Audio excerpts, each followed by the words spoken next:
자, 인사드리겠습니다. 성도 여러분 안녕하세요. 네, 반갑습니다.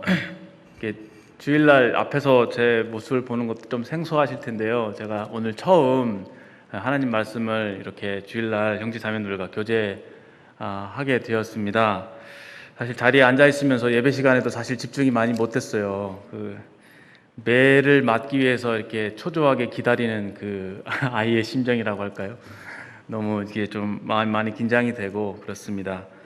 참 부족한 저고 참 주님을 많이 알지도 못하고 닮지도 못한 저인데 부족한 저에게 이렇게 하나님 말씀을 교제할 수 있게 하신 그 뜻을 잘 모르겠습니다.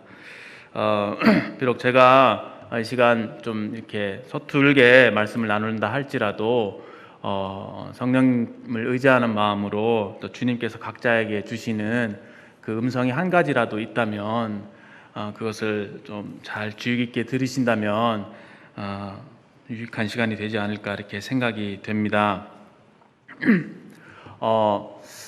지난 시간 또 지지난 주의 말씀을 저희들이 복귀해 보게 될 때 참 주님 오신 때가 실로 가깝구나라는 것에 대해서 마음에 큰 생각을 하게 됩니다. 이때 우리는 어떻게 살아야 되는가? 순결한 신부로 주님 오심을 준비한다는 것은 어떤 의미일까? 참 많은 고민을 사실 하게 되었습니다. 그러면서도 저 역시 이 코로나 이 시대에 성도들과 함께 모이지 못하는 그런 것, 또 여러 가지 가정사로 바쁘다 보니 영적으로 약간 타격을 입을 수밖에 없음을 이제 고백하게 됩니다. 그러면서도 지지난주 말씀을 또 기억하게 될 때 참 이 가정에 큰 문제가 있고 우환이 있었고 답답함이 있었고 고난 중에 있었던 그 사가랴와 엘리사벳 그러나 그 가정이 여전히 하나님을 바라보고 하나님 앞에서 의롭게 살아갔다고 하는 그 말씀을 생각해 보게 되면서 이 말세에 주님을 기다리는 우리의 자세가 바로 그와 같아야 되겠구나 생각을 하게 됩니다. 그렇다면 의롭다는 것은 어떤 의미일까를 생각하게 됐을 때 그것은 물론 우리의 행실이나 우리의 원행이나 모든 면에 있어서 우리가 완벽한 삶을 산다는 의미는 아닐 것입니다. 그것은 의라고 했을 때 성경에서 말하는 의는 하나님과의 올바른 관계라고 생각이 됩니다. 하나님과 올바른 관계를 맺고 있는 사람은 하나님과의 관계 속에서 하나님이 주시는 능력으로 이 세상을 살게 되기 때문에 자연스럽게 의로운 삶을 살 수밖에 없고 하나님과의 관계 속에 있기 때문에 하나님 주신 사랑의 힘으로 하나님의 말씀을 지키고 순종하면서 살아갈 수 있지 않을까 이렇게 생각이 되어졌습니다. 그러면서 이 말세에 우리는 어떻게 살아야 될까 고민하는 끝에 제가 출애굽기 말씀을 보면서 하나님께서 좀 생각하게 하신 부분이 뭐냐면은 그렇다, 본질로 돌아가야 되겠구나, 기본으로 돌아가야 되겠구나 라는 것이었습니다. 그것은 바로 다름이 아니라 하나님과의 친밀한 사귐입니다. 그래서 오늘 말씀의 주제는 하나님과의 친밀함이라고 하는 주제를 가지고 말씀을 드리고자 합니다. 어제 청년회에서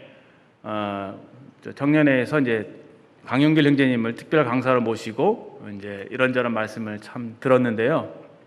코로나 시대에 대해서 성도님들이 여러 가지로 개인적으로 해석을 다양하게 하실 것입니다. 왜 이런 일을 허락하셨을까? 그런데 이제 그 중에 제가 좀 마음에 와닿았던 부분이 뭐냐면은 이제 교회가 다 비대면으로 전환이 됐잖아요. 비대면으로 전환된 상황에서 하나님께서 아마도 우리에게 좀 하나님과 좀 대면하라고 이런 일을 허락하신 게 아닌가 이렇게 하시면서 이제 사도 요한의 예를 들어주시면서 이 밤모섬에 갇혀서 답답한 중에 있었지만 그가 주일에 성령의 감동을 받아서 하나님과 대면하고 있었다는 것입니다. 환경을 불평하지 않고 그 힘들고 제약된 고난 중에서도 하나님과 대면에 있었기에 그 충만하심을 입고 또 주님이 오셔서 그 마음을 만지시며 두려워하지 말라 하는 이러한 그 주님의 그런 음성을 듣고 큰 위로를 받고 또 주님께서 보여주시는 환상과 계시로 그 요한계시록을 기록함으로 그것이 오늘날까지도 우리에게 전해지는 그런 식으로 주님께 쓰임을 받았던 요한에 대해서 생각을 해보게 되었습니다. 이 마지막 시대에 참 답답한 부분이 많죠. 좀 사회적으로 어렵고 정치적으로 도덕적으로 참 어두운 시대를 살고 있는데, 그러나 하나님은 빛이시고 우리로 빛의 자녀들로 부르셨기 때문에 오히려 어두운 시대에 우리가 더 밝게 빛날 수 있다고 생각합니다. 근데 그렇게 되기 위해서 하나님과의 친밀한 사귐이 얼마나 중요하고 이 핵심적인 것인가 하는 생각을 해보게 됩니다.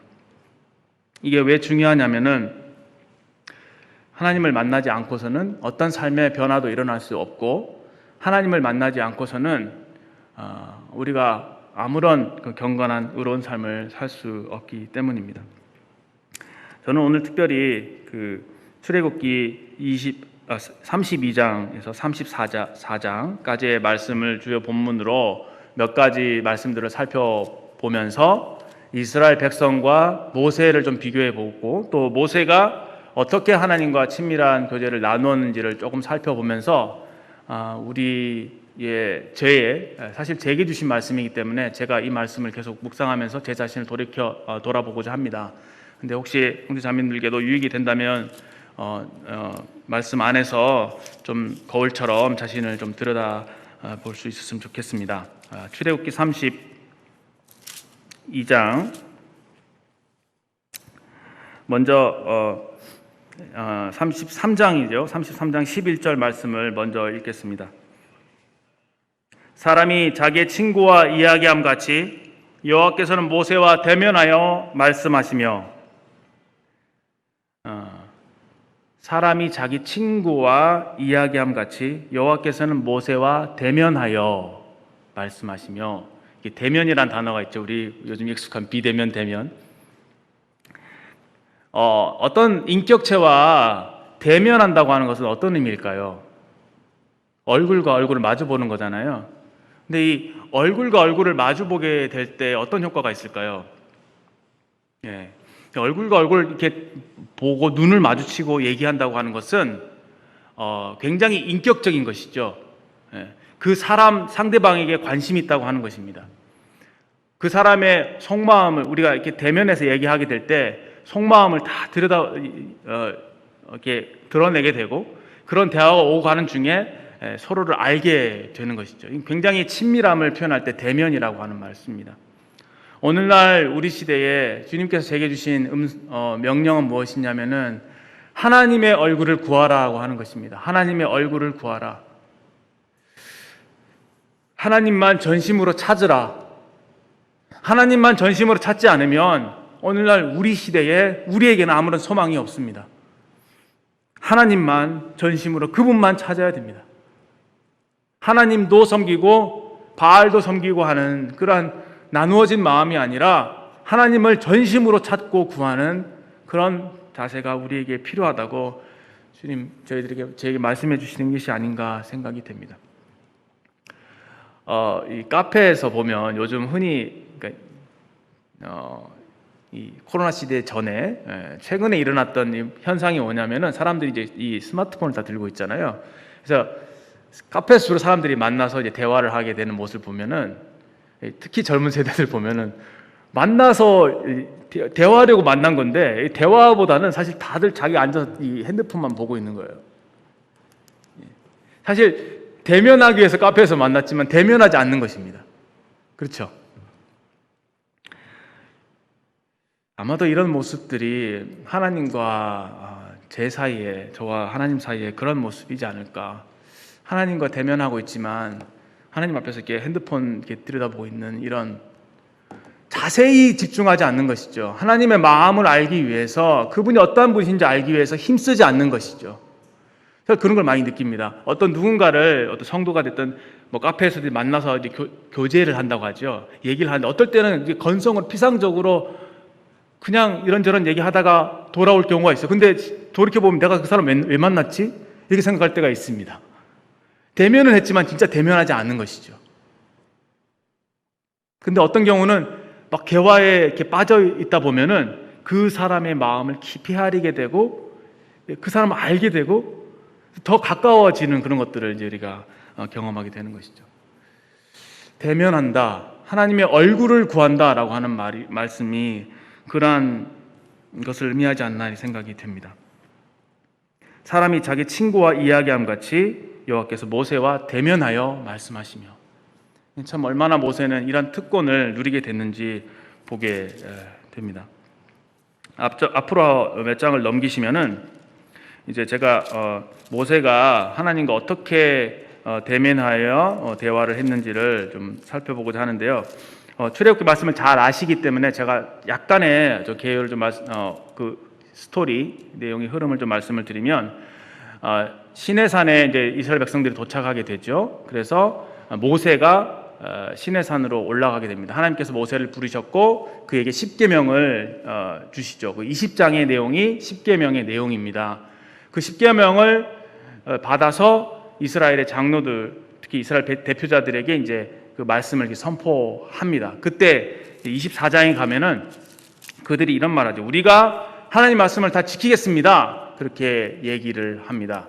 그리고 난 이후에 모세가 다시 시내산에 올라가서 40주야를 지내면서 하나님의 특별히 성막에 관한 말씀을 받습니다. 그리고 25장 이렇게 쭉 뒤에서부터는 성막에 관한 자세한 기록들이 있습니다. 앞에 그 20장, 21장 이쪽 내용들은 그 특별히 율법, 그 사회적인 계명, 법도 사람들과의 지켜야 될 그런 관계에서 지켜야 될 그런 계명들이었다면은, 두 번째로 시내산에 올라가서 받아왔던 말씀은 성막에 관한, 또 제사에 관한 그런 자세한 계명들을 받아오게 됩니다. 그리고 난 이후에 그렇게 올라가서 말씀을 받고 있는 중에 땅에서 어떤 일이 벌어지느냐, 32장에 보면 백성들이 금송아지를 만들게 됩니다. 32장을 보시면 백성이 모세가 산에서 내려옴을 더딤을 보고 모여 백성이 아론에게 이르러 말하되, 일어나라, 우리를 위하여 우리를 인도할 신을 만들라. 이 모세 곧 우리를 애굽 땅에서 인도하여낸 사람은 어찌 되었는지 알지 못함이니라. 아론이 그들에게 이르되, 너희 아내와 자녀의 귀에서 금고리를 빼어 내게로 가져오라. 모든 백성이 그 귀에서 금고리를 빼어 아론에게 가져가매 아론이 그의 손에서 금고리를 받아 부어서 조각칼로 새겨 송아지 형상을 만드니, 금송아지를 아래에서는 만들고 있었던 것입니다. 그리고 그들이 앉아서 일어나서 그 6절에 보시면 번제와 화목제를 드리고 앉아서 먹고 마시고 일어나서 뛰놀더라. 이거는 그 우상 숭배에서 나타나는 전형적인 모습이죠. 우상 숭배가 있을 때 함께 나타나는 것이 음란입니다. 광란의 파티를 벌이는 것이죠. 이 모습이 하나님 보실 때 얼마나 가증스러운 모습이었는지, 그들에게 이미 출애굽기 20장에 십계명을 주시면서 나 외에 다른 신을 두지 말라, 나 외에 다른 이가 없느니라, 신이 없느니라. 사실 하나님 외에는 모든 것은 다 만들어진 것이죠. 모든 것은 다 시작이 있습니다. 하나님만 시작도 끝도 없으신 분이시죠. 모든 존재하는 것의 근원이 되신 분입니다. 거룩이라고 하는 속성이 바로 그렇습니다. 피조물과 만들어진 것과 그것이 천사가 됐든 만물이 됐든 하나님은 그것과 완전히 구별되신 분이에요. 다름이란 뜻입니다. 거룩이란 말은. 그분은 끝이 없으신 분입니다. 한이 없으신 분이시고 능력이 한이 없으신 분이시고 무한히 선하시고 무한히 인자하신 분이십니다. 그 하나님의 어떤 그런 속성, 특별히 절대적인 속성에 있어서 인간이 가히 범접할 수 없는, 인간이 너무 우리와 피조물이 너무 하나님과 다르기 때문에 그 받아들이기 너무 힘든 그런 어떤 두려운 존재이십니다. 나 외에 다른 신이 없느니라. 이 세상의 신은 헛된 신이다. 그건 가짜다. 사람들이 만들어낸 것이다. 허상이다. 오직 유일한 신, 단 한 분, 그분 바로 하나님이십니다. 그렇기 때문에 나 외에 다른 신을 두지 말라고 말씀하신 것이고, 두 번째, 하나님의 그 영원하신 영광은 이 세상의 어떤 보이는 형상으로 비교할 수 없는 것이기에 하나님을 위해서, 너희를 위해서 하나님의 형상을 만들지 말라고 말씀하신 것이죠. 그런데 이들이 첫 번째, 두 번째 계명을 어깁니다. 그리고 일곱 번째 계명인 음란한, 간음하지 말라고 하는 이 음란한 죄를 우상 숭배와 더불어서 범하게 되는 것입니다.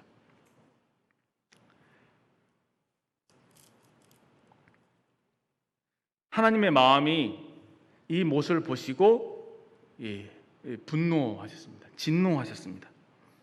9절에 보시면 여호와께서 또 모세에게 이르시되 내가 이 백성을 보니 목이 뻣뻣한 백성이로다. 그런즉 내가 하는 대로 두라. 내가 그들에게 진노하여 그들을 진멸하고 너를 큰 나라가 되게 하리라. 하나님께서 이스라엘 백성들에게 배신감을 느끼셨습니다. 그리고 이스라엘의 죄로 인해서 큰 상처를 받으셨습니다. 그리고 이스라엘의 죄 때문에 하나님의 공의가 그들에 대한 심판을 부단히 요구하고 있었고요. 또 하나님의 공의뿐만 아니라 하나님을 대적하는 마귀에게 조롱을 받게 된 상황이 되었습니다. 그런데 모세가 하나님께 대해서 이제 하나님께 중재합니다. 중보의 기도를 드리는데 11절에 보시면 모세가 그의 하나님 여호와께 구하여 이르되 여호와여 어찌하여 그 큰 권능과 강한 손으로 애굽 땅에서 인도하여 내신 주의 백성에게 진노하시나이까? 어찌하여 애굽 사람들이 이르기를 여호와가 자기 백성을 산에서 죽이고 지면에서 진멸하려는 악한 의도로 인도하여 내었다 말하게 하시려 하나이까? 주의 맹렬한 노를 그치시고 주의 뜻을 돌이키사 주의 백성이 화를 내리지 마옵소서. 13절 주의 종 아브라함과 이삭과 이스라엘을 기억하소서. 주께서 그들을 위하여 주를 가리켜 맹세하여 이르시기를 내가 너희의 자손을 하늘의 별처럼 많게 하고 내가 허락한 이 온 땅을 너희 자손에게 주어 영원한 기업이 되게 하리라 하셨나이다.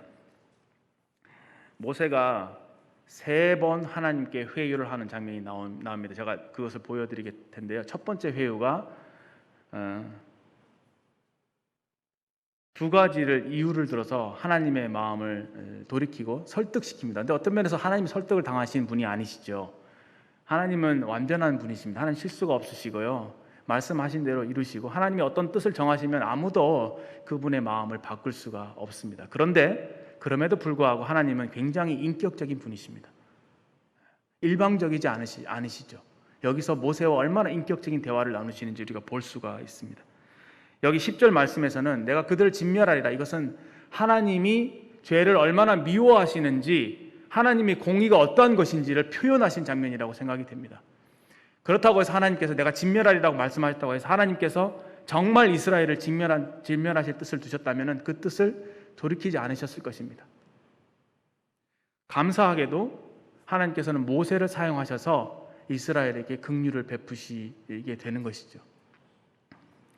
2가지 이유가 뭐냐면은 첫 번째는 하나님의 이름입니다. 하나님께서 이스라엘 백성들을 이렇게 인도하여 내셨는데 만약에 이들을 진멸하신다면은 하나님께서 악한 의도로 이들을 인도하여 내셨다라고 주변 사람들이 말하지 않겠습니까? 그러면 하나님의 이름이 무엇이 됩니까? 하나님의 영광이 어떻게 가려지게 되지 않겠습니까? 이렇게 굉장히 설득력 있는 말로 하나님께 말씀을 드리죠. 그리고 13절에 보시면은 그리고 주님의 약속을 기억하십시오. 주님께서 약속하셨는데 그것을 지키지 않으시면 하나님은 어떻게 되는 겁니까? 그러니까 하나님의 영광, 하나님의 이름과 하나님의 약속에 의거한 기도를 드립니다. 참 너무 멋있죠. 아름답죠. 가히 하나님의 친구라고 할 만큼 정말 합당한 대화를 나누고 있습니다. 하나님의 수준에서 얘기하고 있는 것이죠. 저는 이 장면이 이렇게 보입니다. 자녀를 우리가 징계를 하신 분들은 좀 이해하실 테지만 화가 나죠. 말 안 듣고 막 그러면은 막 진노가 나서 징계를 해야 되는 상황 속에서도 불쌍하잖아요, 그렇죠? 마음이 불쌍합니다. 근데 이 공의를 행사해야 되기 때문에 이 긍휼을 자꾸 이렇게 밀어넣는 거잖아요, 마음에. 그러니까 하나님도 이스라엘 백성을 향해서 진노하시지만 그들 향한 긍휼이 불붙듯 하셨을 것입니다. 근데 모세는 그 하나님의 그 공의를 본 게 아니라 하나님 그 마음 저 구석에 깊은 곳에 계시는 긍휼을 본 것입니다. 그래서 그 긍휼을 끄집어내는 것이죠.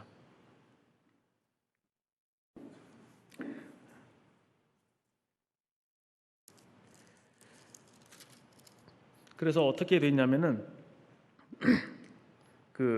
모세가 그 송아지를 부숴다가 가루로 만들어서 물에 뿌려서 이스라엘 자손에게 마시게 하고 또 여기는 기록되어 있지 않지만 아론이 그런 죄를 범했기 때문에 아론을 위해서 중보기도를 하는데 40주야를 엎드려서 하나님께 달달달 빕니다. 하나님 용서해 주십시오.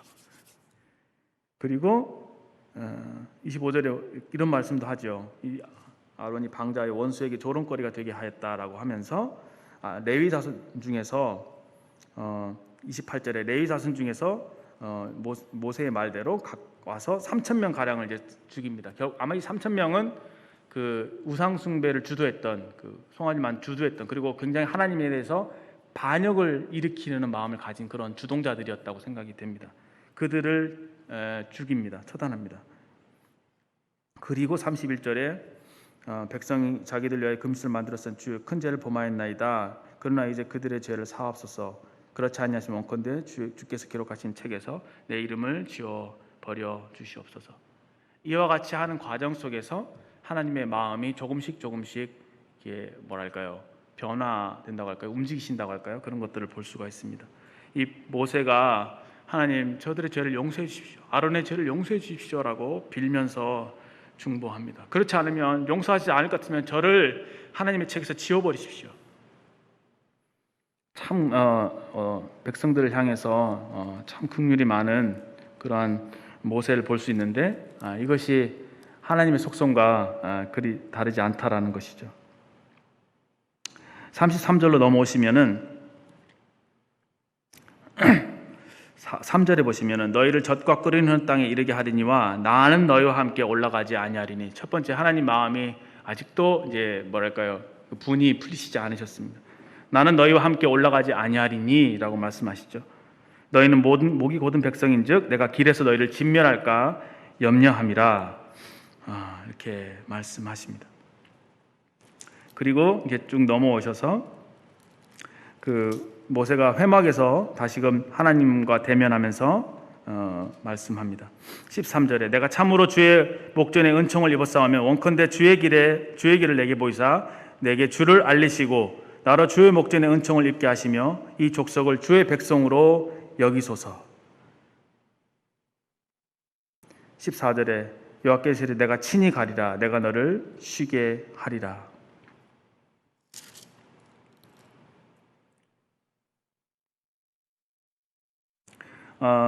제가 좀 빠뜨린 부분이 있는데요. 처음에는 주님이 가지 않겠다, 내가 너희를 다 진멸해 버리겠다라고 얘기하셨지만 33장 2절에 보시면 내가 사자를 너보다 앞서 보낸다 이렇게 단계적으로 내려오죠. 아예 가지 않겠다고 말씀하셨다가 사자를 보내겠다고 말씀하시고 사자를 보내지만 나는 가지 않겠다고 얘기하셨다가 33장 14절에 하나님 말씀 마음이 이제 풀리셨습니다. 그래서 내가 친히 가리라 내가 너를 쉬게 하리라 이렇게 말씀하고 계십니다.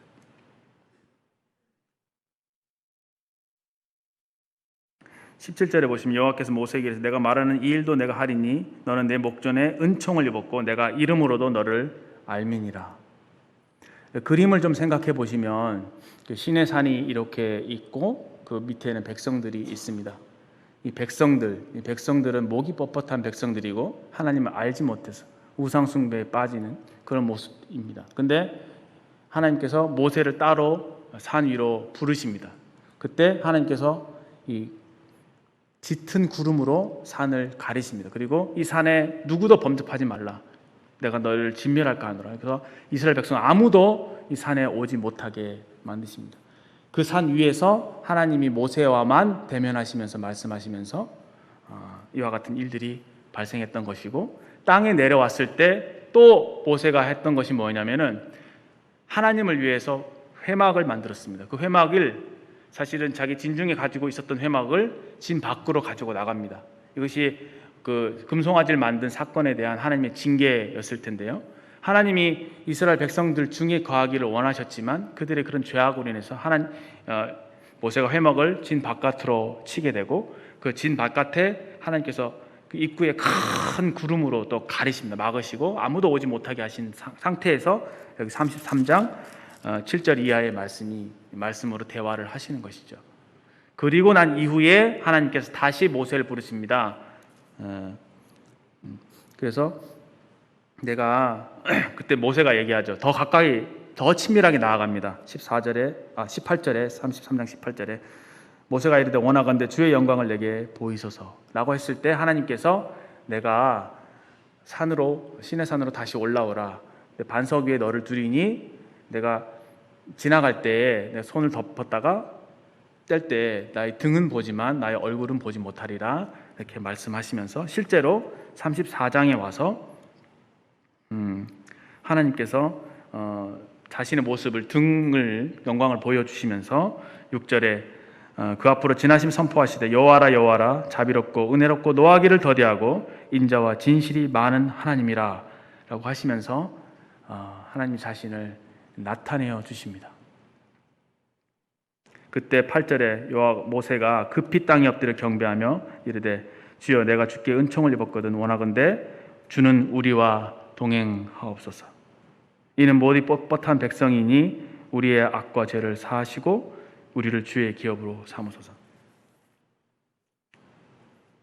여기에 참 묘사된 모세의 모습을 보면은 참 온유한 모습이고 백성을 사랑하고 백성을 대변해서 하나님께 중보하는 모습을 볼 수가 있습니다. 그리고 얼마나 겸손한 자인지 우리가 잘 알 수가 있겠죠. 근데 모세가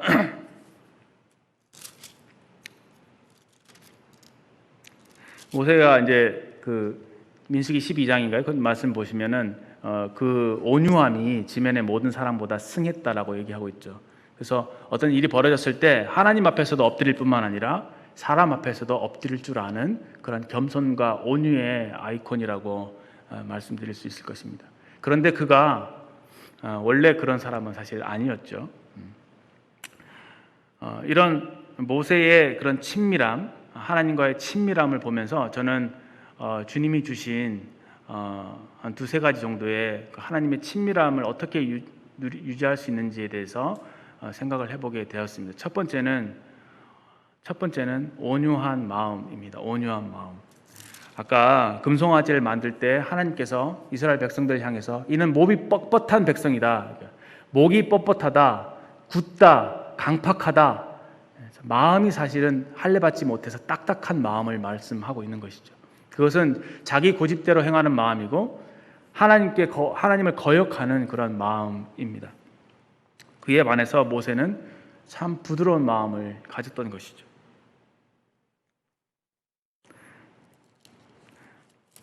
우리가 주님과의 친밀한 사귐을 갖기 위해서는 이 온유한 마음이 필요한 것 같습니다. 특별히 하나님의 말씀을 받을 때에 온유한 심령으로 하나님 말씀을 받는 것. 제가 찾지는 않겠습니다. 야고보서에 그런 말씀이 있습니다. 온유한 마음으로 하나님 말씀을 받는 것. 그것이 하나님과의 친밀한 사귐을 누리는 첫 번째 단추입니다. 온유한 마음으로, 겸손한 마음으로 하나님 말씀을 받는 것. 근데 이스라엘 백성들은 그리하지 못했습니다. 그들의 마음은 완고했고 딱딱했고 하나님 앞에 반역을 일으키는, 그래서 하나님의 질투를 일으켜서 참 하나님의 심판을 받을 수밖에 없는 자들이 되었습니다. 모세가 어떻게 이렇게 온유한 마음을 가지고 됐을까요? 그는 처음 40세 되었을 때 굉장히 열정으로 불타올랐습니다. 그래서 나이 40이 되매 자기 백성을 돌아볼 마음이 나서 나갔다가 결국은 실패하게 되죠. 자기 백성을 도우려고 나갔는데 백성들에게 이제 거부를 당하게 되고 부끄러움을 입게 되고 또 하나님께서 그를 완전히 탁 낮추시는 바람에 그가 그 애굽 땅에서 쫓겨나서 미디안 광야에 가서 40년을 우고하게 됩니다.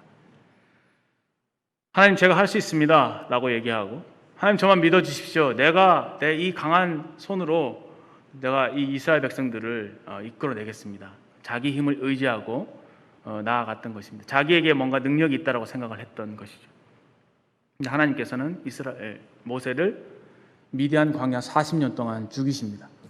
그가 양을 치는 과정 속에서 언어를 다 잃어버렸을 테고, 그가 배웠던 애굽의 학문들을 다 아마 잊어버렸을 테고, 그가 열심히 노력해서 했던 무술 같은 거, 그런 것도 다 잊어버렸을 것입니다. 나는 정말 아무짝에도 쓸모없는 사람이구나. 내가 할 수 있는 일은 아무것도 없구나 라는 것을 그가 알게 됐다고 생각합니다. 아무 자기에게서 소망을 발견할 수 없는 상황까지 내려가게 됐던 것이죠.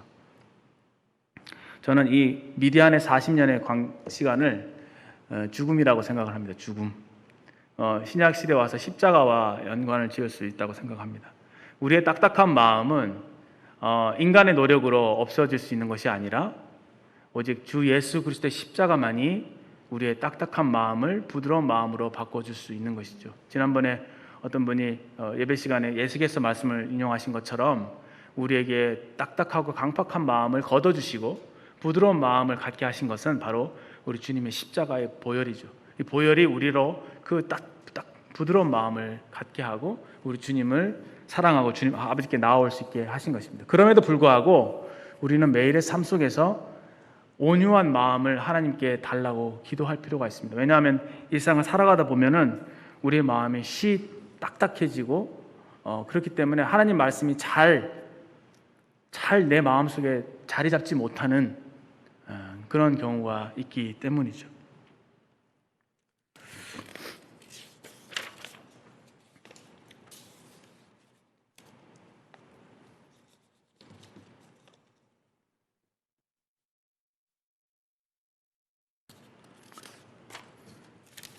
그래서 온유한 마음으로 하나님의 말씀을 받는 것, 말씀을 받는 것에 그것을 어떤 그 밭에 비유하잖아요. 그 좋은 밭. 그래서 말씀이 이제 뿌려지는데 착하고 좋은 마음으로 하나님 말씀을 받는 것이 바로 온유한 마음으로 말씀을 받는 것이다. 그 말씀을 정말 사모하고 귀하게 여기고 착한 마음으로 이 한 말씀을 붙드는 그런 태도이죠.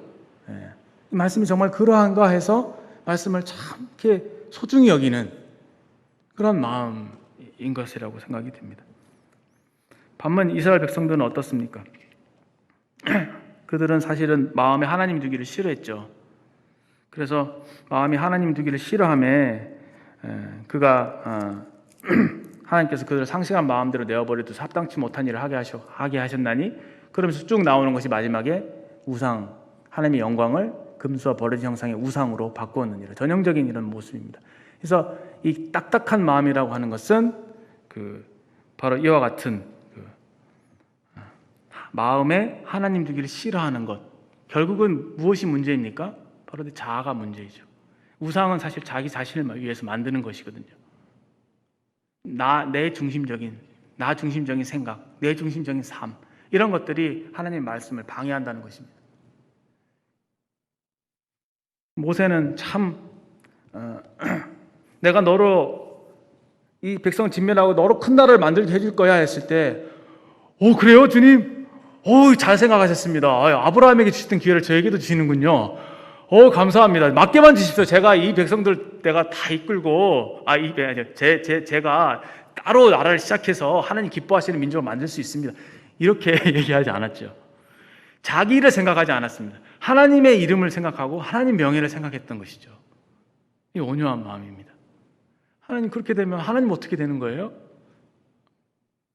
그러면 안 되잖아요. 하나님 불쌍히 여겨주십시오. 이런 참 주님의 마음을 알았던, 주님의 마음으로 기도했던 모세였던 것입니다. 온유한 마음. 주님께서 우리에게 묵은 땅을 기경하라고 말씀하십니다. 지금 말세가 되었음으로 인해서 참 마음이 쉽게 딱딱해지는 것 같아요. 제 마음도 참 그러고 싶지 않은데 이런 말씀 앞에서 내가 이 정도밖에 반응하지 못하나 이런 생각이 들 때 참 두렵습니다. 우리에게 정말 주님이 온유한 마음, 부드러운 마음을 주시기를 기도하는 마음이 있습니다. 그리고 이제 두 번째는요, 기다리고 머무르라라고 하는 교훈을 좀 생각할 수 있는데, 하나님과의 친밀한 사귐을 하기 위해서는 좀 기다리는 게 필요한 것 같아요. 주님을 기다리는 것. 그리고 주님을 어떤 말씀을 온유한 마음으로 받았으면은 거기 좀 이렇게 머무는 게 필요하다고 생각이 됩니다. 그러니까 어떻게 우리가 주님을 만나느냐를 생각을 해볼 때 보통 형제자매들이 주로 사용하는 방법이 말씀과 기도지요. 그렇죠? 특별히 말씀입니다. 하나님 말씀을 우리가 받아야 되니까. 근데 말씀을 받아도 그냥 어떤 그 교훈을, 물론 교훈을 통해서 하나님께서 우리와 관계를 맺으시죠. 그러나 거기에만 머물게 되면은 말씀에만 머물게 되면 주님 자신을 보지 못할 수도 있는 것이죠. 그러니까 경건한 사람들 어떻게 했냐면, 제가 좀 책들을 좀 찾아보니까 뭐 잔느 기영이나 이런 굉장히 경건한 여인들이 있습니다. 그런 내지는 그 하나님과 친밀하게 교제했던 사람들의 경우를 보면 말씀에 읽는 것에 그치지 않습니다. 이 말씀을 읽다가 하나님께서 비춰진 어떤 말씀이 있으면은 그 말씀 한 구절을 붙들고 계속 묵상합니다. 언제까지? 예수님께서 내 마음을 터치해 주실 때까지 묵상하는 것이죠. 예수님이 자신을 계시해 주실 때까지 그 말씀에 머물러 있는 것입니다. 마치 그 누가복음 23장인가요? 엠마오 마을로 근심 속에 가잖아요. 그때 예수님께서 동행하시죠. 동행하시는데 예수님을 알아보지 못합니다. 그때 어떻게 하냐면은 예수님께서 성경을 풀어주십니다. 이 모든 것이 다 메시아를 향해서 기록된 말씀이, 그것이 바로 예수 그리스도에 대한 말씀이라는 것을 풀어주십니다. 그런데 그때도 여전히 못 알아봐요, 예수님을. 그런데 나중에 이제 떡을 떼어 주실 때 그들이 예수님 이제 알아보게 되죠. 그러면서 하는 말, 이런 말을 하죠. 길에서 우리에게 말씀을 풀어주실 때에 우리 마음이 뜨겁지 아니하더냐. 그러니까 말씀은 마음이 뜨거워질 때까지 머물러 있어야 된다는 것이죠. 그러니까 너무 지나치게 내용을 파악하기 위해서 막 여기저기 말씀을 찾고 이럴 필요도 없고요. 또 너무 급하게 말씀을 읽어 나가는 것도 뭐 그런 것도 필요합니다. 성경 공부를 위해서 필요하지만 주님과의 특별히 친밀한 관계에 있어서 주님을 어떻게 만나느냐, 제가 참조한 바에 의하면, 또 제 약간의 경험에 의하면 주님이 어떤 주신 말씀이 있으면 그 말씀을 붙잡고 그 말씀을 계속 묵상하는 겁니다. 언제까지? 주님이 내 마음에 찾아오실 때까지. 그래서 내 마음을 완전히 사로잡으실 때까지. 그래서 내가 정말 주님 사랑합니다 이렇게 고백하면서 주님과 친밀한 주님을 알고 주님을 친밀해질 때까지 말씀을, 어떻게 보면 말씀은 그런 식의 용도로 우리가 쓰는 것이죠. 저 자신도 사실 교훈을 찾기에 급급하고 말씀 이렇게 받았으니까 이렇게 하면 되겠구나 이렇게 해서 너무 쉽게 자리를 뜨는, 왜냐하면 너무 바쁘니까요. 말씀 보다가도 이 정도면 충분히 받지 싶으면 또 이제 핸드폰을 보고 누군가 연락이 오면 이렇게 하고, 정말 그 주님께는 가까이 가지 못하는, 약간 주님과에게 거리를 두는 꽤 많은 것 같습니다. 생각해 보세요. 모세가 시내산에서 40주야를 있었는데요. 40주야를 신명기 9장의 기록을 보면 3번인가를 40주야를 엎드립니다. 40주야를. 그것도 물도 마시지 않고 떡도 먹지 않습니다. 기적이죠. 40은 인내의 시간이잖아요. 주님을 만나려면요, 좀 이렇게 무거운 말씀인가 참 죄송합니다. 근데 필요한 것 같아요. 현대는 너무 바빠요. 저는 너무 바쁩니다. 분주합니다. 조급해요. 주님과의 만남보다 할 일들이 너무 많아요. 쉽게 방해를 받습니다. 왜 주님이 산으로 올라오라고 하셨을까요? 그리고 주님이 말씀을 하시는데 모세에게 6일 동안 아무 말씀 안 하시다가 7일째 되는 날 말씀을 하시는 것을 보게 될 때 하나님을 기다려야 되는 거구나. 조용하고 차분한 마음으로 주님을 기다리는 것, 내 마음을 만져주실 때까지, 주님 자신을 나에게 계시해 주실 때까지, 그렇게 해서 만난 주님은 정말 실제입니다. 이론 속에 성경에 기록된 그런 주님이 아니라 말씀 속에서 내가 만난 주님이 되는 것이죠. 기다리고 머물라, 이렇게 제가 말씀 보면서 또 이런 자료들을 찾아보면서 그런 것 교훈을 좀 받게 되었습니다. 제가 좀 그런 부분이 많아서 참 부끄럽고 이 말씀을 좀 순종해야겠다는 생각을 하게 되었습니다. 그리고 제가 형제자매들께 또 드리고 싶은, 주님 제게 주신 또 말씀이 있는데요. 그 말씀은 33장 4절입니다. 주목해서 보시면 좋을 것 같은데요. 백성이 이 준엄한 말씀을 듣고 슬퍼하여 한 사람도 자기의 몸을 단장하지 아니하니 여호와께서 모세에게 이르시기를 이스라엘 자손에게 이르라. 너희는 목이 곧은 백성인즉 내가 한순간이라도 너희 가운데 있으면 너희를 진멸하리니 너희는 장신구를 떼어내라. 그리하면 내가 너희에게 어떻게 할 것인지를 정하겠노라 하였습니다. 하나님께서 이미 모세를 통해서 백성들에게 장신구를 떼어내라고 말씀을 하셨습니다. 그 말씀에 대한 순종으로서 4절에 이 준엄한 말씀을 듣고 백성들이 자기 몸을 단장하지 않았던 것이죠. 이 장신구를 떼어내라고 주님이 특별히 제 시선이 여기 많이 머물렀고 계속 2주 내내 계속 이 말씀 묵상하게 되는데요. 나의 장신구는 무엇일까? 왜 하나님은 장신구를 떼어내라고 명령하셨을까? 장신구를 생각해 보면 그냥 귀걸이를 생각해 보겠습니다. 귀걸이. 귀걸이 왜 하죠? 전 잘 몰랐어요. 저는 귀걸이 안 하니까. 근데 사실 그 얘기를 듣고 나니까 정말 그런 것 같더라고요.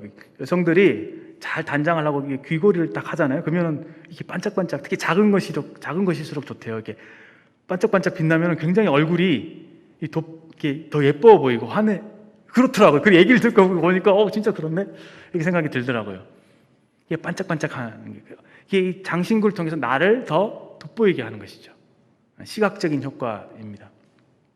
이스라엘 백성들이 애굽에서 나오게 될 때에 이것도 역시 시간 관계상 찾지 않겠습니다. 하나님께서 은금 패물과 의복을 또 소와 양떼를 가지고 나올 수 있도록 허락하셨습니다. 특별히 의복을 허락하신 이유는 그들이 그 노예 생활하고 있었잖아요. 그래서 막 몸이 더러워지고 옷도 다 남루해지고 그런 모습이었을 것입니다. 근데 주님이 참 인자하시게도 그런 모습으로 나오게 하지 않으시고 옷을 이제 갈아입히시고 새 옷을 입고 나오게 하신 것이죠. 은금 패물도 그런 어떤 하나님의 일종의 보너스로 이렇게 허락하셨고 소와 양떼도 함께 이끌고 나오게 하셨습니다. 근데 그들이 애굽 사람들이 이렇게 자기를 장식하는 것을 봤겠죠. 그 모습을 본받아서 자기들도 이제 이렇게 여기 귀걸이도 하고 뭐도 이렇게 하고 했겠죠. 여러 가지로 자기를 단장했을 것이라고 생각합니다. 이 장신구는 무슨 의미일까? 어떤 영적인 의미가 있을까? 잘 정확하게 제가 모르겠지만 제가 좀 묵상해 본 바에 의하면 이제 장신구니까 눈에 보이잖아요. 보이고 나를 돋보이기 위해서 만든 것이잖아요. 장신구. 그래서 그렇지, 내 시선을 사로잡는 그것이 장신구였구나 생각이 들었습니다. 내 시선이 온전히 오늘 찬양 드린 대로 눈을 들어라 주님께 시선을 맞추어라 라고 찬양 가사는 이렇게 고백하고 있는데 시선이 자꾸 흐트러지는 것이죠. 주님 말고 다른 것들을 자꾸 보게 하는 것입니다. 그리고 장신구는 어떻게 보면은 나를 위한 거잖아요. 나를 돋보이게 위한 거, 나를 유익하게 하는 거. 그것이 무엇이 됐든지 간에 하나님이 아닌 그 무언가, 아무리 좋은 것, 아무리 선한 것, 아무리 유익한 것이라도 하나님이 아닌 그 무언가는 하나님과 친밀한 사귐을 하는데 방해가 될 수 있다라고 말씀하신 것 같아요. 그렇게 분별이 되어집니다. 바울의 고백을 우리가 빌립보 3장에서 알 수 있잖아요. 내게 유익하던 것을, 나쁜 것도 아닙니다. 악한 것도 아니에요. 유익하던 것을 내가 그리스도를 위해서 해로 여김, 배설물로 여겼다고 말씀하고 있죠. 왜냐하면 그리스도를 아는 것이 너무 좋으니까. 오히려 그렇기 때문에 그리스도를 아는 것에서 방해가 됐다고 생각을 했기 때문에 그 모든 것을 배설물로 여기지 않았을까 생각합니다. 우리 삶에 주님이 주신 유익한 것들이 있다고 생각합니다. 다 좋죠. 다 좋은 거. 심지어는 우리의 어떤 그리스도 안에서의 섬김, 봉사, 사역. 어떤 분이 사실 저번에 그런 제가 간증을 들은 기억이 있는데 교회를 너무 사랑하다 보니까 교회에 막 미칠 정도로 교회 진리나 이거 빠졌다 보니까 어떤 교회가 자기에게 우상이 되었다 이런 표현을 하신 분도 있어요. 하나님 아닌 그것이 무엇이 됐든지 간에 아무리 좋아도 그것이 하나님과의 친밀한 관계를 방해할 수 있구나, 내 시선을 빼앗을 수 있구나 이런 생각을 하게 됩니다. 물론 이 장신구는 우상은 아직 아닙니다. 그러나 우리가 아시다시피 금송아지 사건에서 귀고리를 빼서 금송아지를 만들죠. 언제든지 가치 중립적인 것이지만 내 시선이 하나님을 향하고 있지 못하게 될 때 언제든지 우상으로 바뀔 수 있는 그 무엇인 것이죠. 어떤 분들은 뭐 아브라함의 그 자식을 드리는 그 모습에서 자식이 우상이었기 때문에 하나님께서 요구하셨다 이렇게 얘기하실 정도로 일정 부분 뜻이 있을 거라 생각이 되어지는데, 자식은 하나님 주신 선물이잖아요. 귀하고 소중한 존재인데 그것이 하나님께 대한 시선을 방해하는 것이 될 수도 있었겠구나 생각을 하게 됩니다. 저는 이거 보면서 죄송합니다만 유튜브가 장신구겠구나 생각을 했습니다.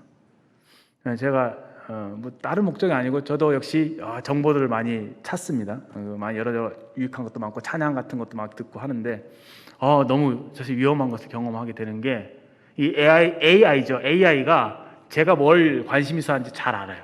그래서 거기에 해당되는 그 영상들을 막 쫙 뿌려주는데 우와, 다 뭐 관심을 가게 하는 것이죠. 근데 그게 위험한 게 뭐냐면 제 시간을 엄청 뺏어가요. 한 번 정도 본 것 같은데 몇 개밖에 안 본 것 같은데 막 시간이 뭐 이렇게 엄청 흘러갔던 것이죠. 상대적으로 하나님께 집중할 수 있는 시간을 빼앗기게 되는 것을 보게 되었습니다. 제가 뭐 이건 율법주의적으로 이렇게 말씀드리는 것이 아니라 그만큼 하나님과의 친밀한 관계, 하나님과의 시간이 중요하다는 말씀을 드리는 것이고, 하나님께서 우리의 연약함을 아셨기 때문에 장신구를 제거하라고 말씀하신 거라고 생각합니다. 그렇게 장신구를 제거하고 났더니 하나님께서 그래 하면서 자신을, 이스라엘 백성들을 용서하시고 내가 친히 가리라 이렇게 말씀하시잖아요. 하나님이 동행해 주시는 이런 참 자비로운 모습을 볼 수 있습니다.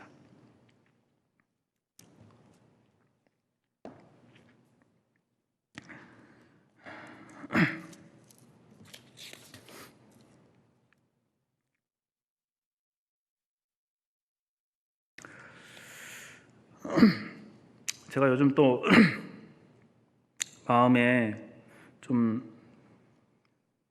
생각하는 부분이 뭐냐면은 주님 말씀에 우리가 마음을 다하고 성품을 다하고 힘을 다해서 내 하나님 여호와를 사랑하라고 하셨잖아요. 정말 그러고 싶고 그래야 되는 거 알고 있습니다. 근데 그게 잘 안 돼요. 참 그런 어떤 영적으로 제 자신을 들여다보게 될 때 참 그런 주님만큼 그러지 못한 것에 대해서 참 답답할 때가 많습니다. 예배 시간에 나왔을 때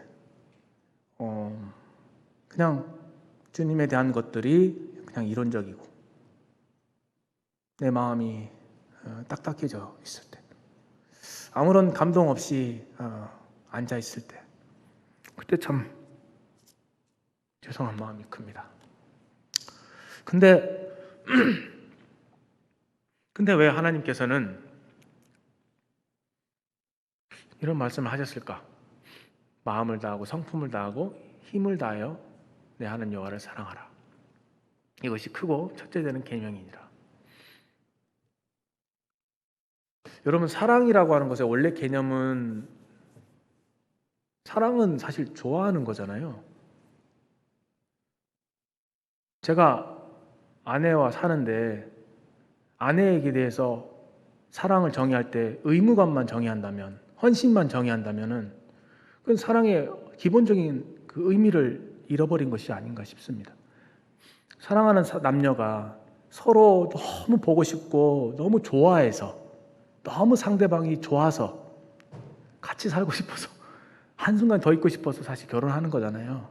그게 사랑이죠. 그게 원래 의미의 사랑이죠. 아이들이 저를 키우고 있는데 아이들이 그 로봇을 갖고 뭐 놀고 장난감을 갖고 놉니다. 그거 뺏어 가잖아요. 난리 납니다. 그거 말고 야 성경책 좀 읽어 이러고 그러면 아이들의 수준에서는 그것들이 더 좋은 겁니다. 인간은 내가 좋은 거를 사랑할 수밖에 없어요. 내 마음에 좋아야지 사랑하죠. 그렇죠? 근데 이제 질문이 드는 것이, 하나님은 정말 사랑스러운 분이신가? 내 마음을 온전히 빼앗을 만큼, 그 어떤 것도 중요하게 여기지 않아질 만큼 그렇게 아름다우시고 사랑스러운 분이신가? 여인의 사랑보다 승할 만큼 상사병이 걸리거나 여인과 사랑에 빠지면은 아무것도 안 보이잖아요. 그 여인밖에 안 보이잖아요. 그것처럼 주님의 사랑은 그런 것인가? 하나님은 그런 분이신가? 네, 그런 분이시죠. 그런 분이시라고 믿습니다. 그런데 그렇지 못한 이유는 무엇일까? 네, 어린아이처럼 그 가치를 잘 모르기 때문이지 않을까 싶습니다. 아이들에게 있어서 아이들이 뭐 PC게임을 하고 밤이 새도록 하죠. 너무 즐거우니까, 좋아하니까. 좋아하는 것은 정말 하지 말라고 해도 몽둥이를 찌르 패도 그냥 하는 거죠. 어떤 사람들은 하나님을 사랑해서 자기 목숨까지도 내어놓고 그분을 위해서 고난받는 것을 다른 어떤 것보다도 소중하게 여기고 그 실체가 있는 거라고 생각합니다. 인간의 어떤 의지적인 노력, 의지적인 내게서 난 그런 어떤 하나님께 대한 헌신과 열정이 아닌 것이 아니라 참 하나님을 사랑하니까, 하나님 너무 좋으니까 그분께 모든 것을 드리고자 했던 것이 아닌가 생각합니다. 그러므로 저는 이 말씀을 하나님을 아는데 힘쓰라라고 하는 명령으로, 물론 하나님을 우리가 마음을 사랑해야 되겠지만 그것이 우리가 도달하고자 하는 그런 목표라고 한다면은 우리가 해야 될 노력은 마음과 힘과 뜻과 온 전 인격을 다해서 내가 어떻게 하면 하나님을 알 수 있을까? 하나님을 아는데 힘쓰라라고 하는 말씀으로 받게 됩니다. 우리가 여호와를 알자, 힘써 여호와를 알자라고 말씀하시죠. 호세아 말씀에. 이 가난한 음란한 여인 이스라엘이 하나님을 너무 모르니까, 하나님의 마음 중심을 모르니까 우상에 빠지고 계속 하나님을 배반하고 그러죠. 근데 하나님 마음은 애타하십니다. 하나님의 마음을 몰라주는 이스라엘 백성을 향해서 하나님이 그렇게 말씀하시죠. 우리가 다른 많은 중요한 일들, 필요한 일들이 있겠지만 우리 생애에서 가장 중요하게 생각해야 될 일은 힘써서 여호와를 아는 것입니다. 제가 실천적으로 좀 말씀드린, 또 권면해드린 말씀처럼 말씀을 통해서 하나님께 나아가는 것, 또 말씀을 통해서 주신 말씀을 깊이 생각하면서 주님을 만날 때까지 주님을 기다리는 것, 그러한 가운데서 주님이 자신을 이렇게 계시해 주실 때, 인자하신 모습으로 나타나 주실 때, 그 주님의 그 아름다운 속성들, 인품 이런 것들이 내 마음에 착 젖어왔을 때, 그리고 나의 삶의 어떤 깊은 문제를 주님이 터치하시면서 어떤 위로를 주시거나 어떤 형태로든 주님이 임재하심을 나타내 주실 때, 그때 우리가 주님을 알게 된다고 생각하게 되고요. 여기 모세가 하나님과 대화하면서 하나님 마음속 깊은 곳에 있던 그 긍휼을 알고 그 긍휼을 바탕으로 하나님께 중보했던 것처럼 우리가 하나님의 마음을 그러한 과정을 통해서 하나님의 깊은 마음을 알게 될 때, 참 그런 사람은 정말 변화되지 않을까, 하나님 정말 그런 사람들을 사용하셔서 이 세상을 바꾸실 수 있지 않을까 생각이 됩니다. 하나님의 주님의 얼마나 좋으신 분인가를 맛보게 되면 거기에 중독이 되어져서 더 주님을 알기를 원하고 더 주님과 시간을 보내기를 원하고 그렇게 될 것이라고 생각합니다. 저와 함께 시내산에 오를 분 계십니까? 오늘날 신약 시대에는 하나님께서 시간과 공간의 제약을 받지 않으시죠. 근데 우리에게는 시내산이 필요한 것 같습니다. 하나님을 만나기 위한 특별한 시간, 하나님을 위해서 일주일 내내 어디 기도원에 가서 그렇게 하는 사람들이 있다고 하지만 하나님께 집중할 수 있는, 하나님께만, 그런 게 좀 필요하지 않을까, 이렇게 주님이 제게 그런 부분을 좀 비춰주셨습니다.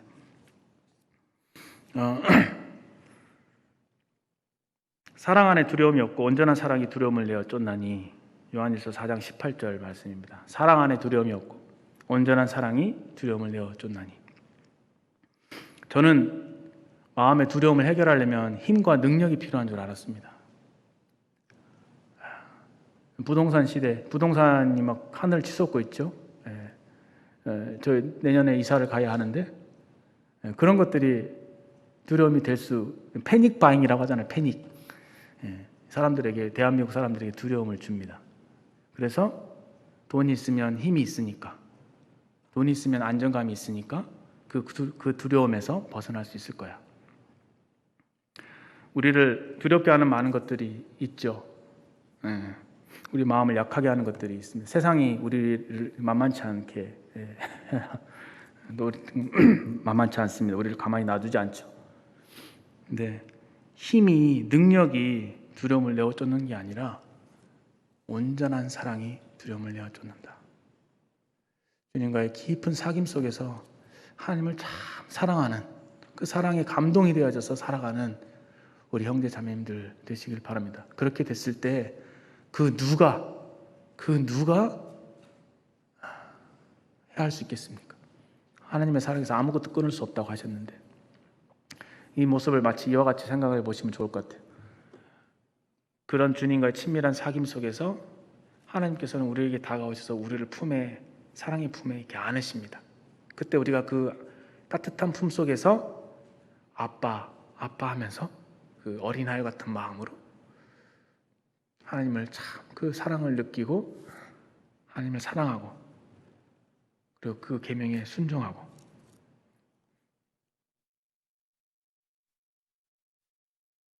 암탉이 제 새끼를 날개 아래 품으려 함 같이 내가 너희를 품으려 한 것이 도대체 몇 번이냐, 주님이 그런 말씀하셨죠. 품으려고 했는데 이스라엘 백성들의 마음이 완악해서 주님의 품을 거절했습니다. 우리도 이런 자비하신 주님 앞에 나아가서 주님을 더욱 알고 주님을 참으로 예배하는, 주님을 사랑하는, 그렇게 주님을 사랑하는 순결한 모습으로, 주님만을 사랑하는 순결한 모습으로 주님을 맞아야 되지 않을까요? 주님을 알아야지 주님을 만났을 때 어색하지 않고 주님의 품에 안길 수 있지 않을까요?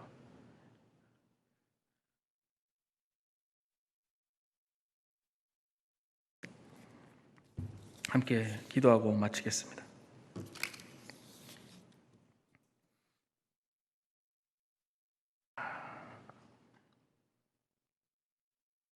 사랑의 아버지 하나님, 저희들의 마음이 많이 연약합니다. 이 세상을 살다 보면 저희들의 시선이 주님을 향하지 못할 때가 있고 우리 마음이 딱딱해질 때가 많이 있습니다.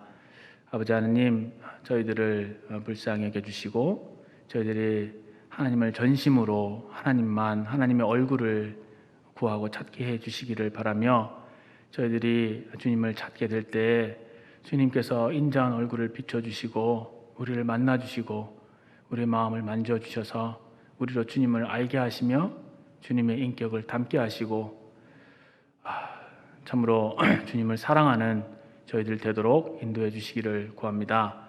우리 사랑하는 형제 자매님들을 주님께서 축복해 주시기를 바라고, 말씀 앞에 나아갈 때마다 주님이 만나 주시고 축복하시고 선하신 손길로 인도해 주시기를 구합니다. 주님 허락하신 말씀을 감사드리며 주 예수 그리스도의 이름으로 기도합니다. 아멘.